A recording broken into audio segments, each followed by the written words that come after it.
সালামু আলাইকুম সুপ্রিয় শিক্ষার্থী ভাই বোনেরা, এইচএসসি পরীক্ষার রুটিন অলরেডি প্রকাশিত হয়ে গেছে। তো অনেকেই এই স্বল্প সময়ে কিভাবে প্রস্তুতি নিতে পারে সে বিষয়ে অনেকেই জিজ্ঞেস করে থাকে যে অল্প সময় কি পড়াশোনা করলে আমার দ্বারা কি ভালো কিছু করা সম্ভব কিনা, বা আমি কি শেষ করতে পারবো কিনা। তো মোটামুটি আর 3 মাস আছে। তো এই 3 মাসের মধ্যে অনেক কিছুই করা সম্ভব। হ্যাঁ, তো আমি যেহেতু একজন ইংরেজি শিক্ষক, আমি ইংরেজি নিয়ে একটু কথা বলি। তো ইংরেজি বিষয়টা যার যার কোয়ালিটি অনুসারে তাকে ভাবতে হবে। এরকম কেউ যদি একেবারে দুর্বল যে পাস করবে না, তখন তাকে চিন্তা করতে হবে আমি কোন বিষয়গুলো পড়লে পাস করতে পারি। আর যে পাস করবে কিন্তু আর একটু ভালো করার চিন্তা, তো যে জিনিসগুলো পারে সেগুলো ভালোভাবে পড়বে, আর যেই জিনিসগুলো তাকে ইমপ্রুভ করার জায়গা আছে সেগুলো সে ইমপ্রুভ করবে। আর যারা একেবারে ভালো রেজাল্ট করবে তারা মডেল টেস্ট দিতে পারে। হ্যাঁ, এখন তারা মডেল টেস্টের মাধ্যমে নিজেকে যাচাই করতে পারে। তো আজকের আলোচনাটা মূলত একেবারে যারা দুর্বল, যারা পাস করার মতো না, তারা কিভাবে পাস করতে পারে।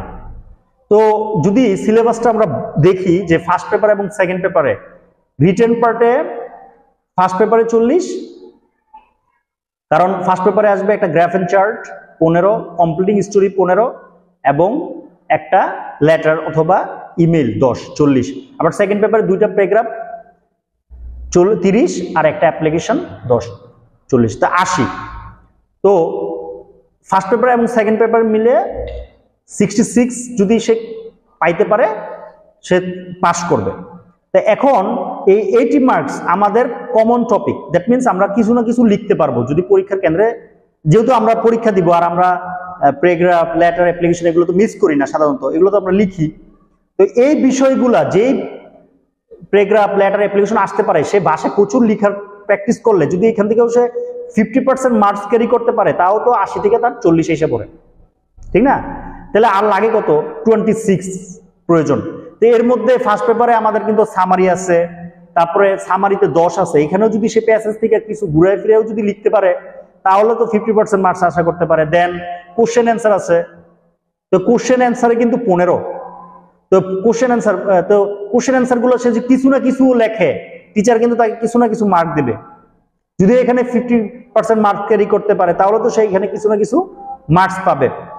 তারপর সেকেন্ড পেপারে কিছু গ্রামার আছে খুবই সহজ, যেগুলো পাংচুয়েশন আছে, ওয়ার্ডস এন্ড ফ্রেজ আছে। হ্যাঁ, তারপর আমি মনে করি ন্যারেশন কিছু টেকনিক আছে, তারপর কমপ্লিটিং সেন্টেন্সের কিছু টেকনিক আছে, যেগুলো অ্যাটলিস্ট এই অল্প সময় চেষ্টা করলে পারা যাবে। যেরকম আমি আমার স্টুডেন্টদেরকে এগুলো শেখানোর চেষ্টা করি, যারা একেবারে দুর্বল তারা যাতে পাস করতে পারে। তো যারা এরকম মনে করতেছে তারা ইংরেজিতে আসলে অনেক দুর্বল, তারা পাস করবে কিনা কনফিউশন, তারা আমার সাথে আমার ইংলিশ উইথ ফয়সালে হ্যাঁ আসতে পারে। যে আমি মূলত একটা কলেজে তো আসছি, সবাই জানে যে হাজীগঞ্জ ডিগ্রি কলেজে 17তম নিবন্ধনের মাধ্যমে সুপারিশপ্রাপ্ত।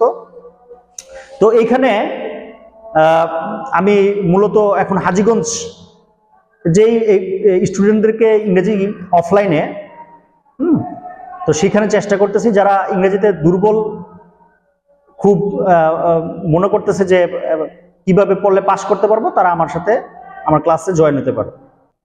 তো সবার জন্য শুভকামনা। Thanks for watching.